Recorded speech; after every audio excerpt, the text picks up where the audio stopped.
আসসালামু আলাইকুম ওয়া রাহমাতুল্লাহি ওয়া বারাকাতুহু। প্রিয় ভিউয়ার্স, আপনারা সবাই কেমন আছেন?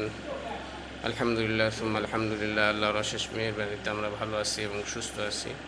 দোয়া করি আল্লাহ তাআলা আপনাদেরকে যেন ভালো রাখেন এবং সুস্থ রাখেন। প্রিয় ভিউয়ার্স, দীর্ঘ ঈদের পর কয়েকদিন হলে লাইভে আসা হয়নি, ভিডিও করা হয়নি। আজকে একটু সময় পেলাম, তো মনে করলাম একটু ভিডিও করি। আজকে ভিডিওটা হবে একটা কোরআনের আয়াত, জিকির সম্পর্কে আলোচনা। আল্লাহ তাআলা জিকির করলে কী উপকার আসে, এই জন্য একটা আল্লাহ তাআলা কোরআনে পাকে বলছেন, আউযু বিল্লাহি মিনাশ শাইতানির রাজিম, বিসমিল্লাহির রহমানির রহিম, ইন্নামাল মুমিনুনা আল্লাযীনা ইযা যুকিরাল্লাহু ওয়াজিলাত কুলুবুহুম ওয়া ইযা তুলিয়াত আলাইহিম আয়াতুহু যাদাতহুম ঈমানাও ওয়া আলা রাব্বিহিম ইয়াতাওয়াক্কালুন।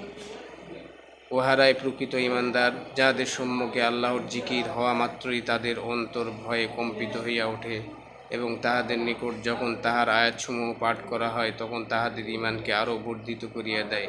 তাহারা সর্বদা আল্লাহর উপরেই ভরসা করিয়া থাকে। সূরা আনফাল। আল্লাহ তাআলার জিকির বেশি বেশি করার তৌফিক আমাদেরকে দান করুক। যে জিকির, যার দিলে জিকির আছে তার দিল জিন্দা, আর যার দিলে জিকির নাই তার দিল মুর্দা। এই জন্য সবসময় অন্তরের মধ্যে মাওলা পাখির জিকির সবসময় জারি রাখি এবং সর্বহালতে সর্ব অবস্থাতেই পাক পবিত্র অবস্থাতেই মাওলা পাখির জিকির করি। জিকিরের মজা যারা পাইছে তারা শুধু জিকিরই করবে। এই জন্য আল্লাহ তাআলা আমাদের অন্তরে জিকিরের যেন মজা দান করেন, এ তৌফিক দান করেন আল্লাহ সুবহানাহু ওয়া তাআলা। আল্লাহ তাআলার কাছে বেশি বেশি করে দোয়া করি, আল্লাহ তাআলা যেন আমাদেরকে বেশি বেশি করে জিকির করার তৌফিক দান করেন। আমিন। ওয়া আখিরু দাওয়ানা আলহামদুলিল্লাহি রাব্বিল আলামিন। আসসালামু আলাইকুম ওয়া রাহমাতুল্লাহি ওয়া বারাকাতুহু।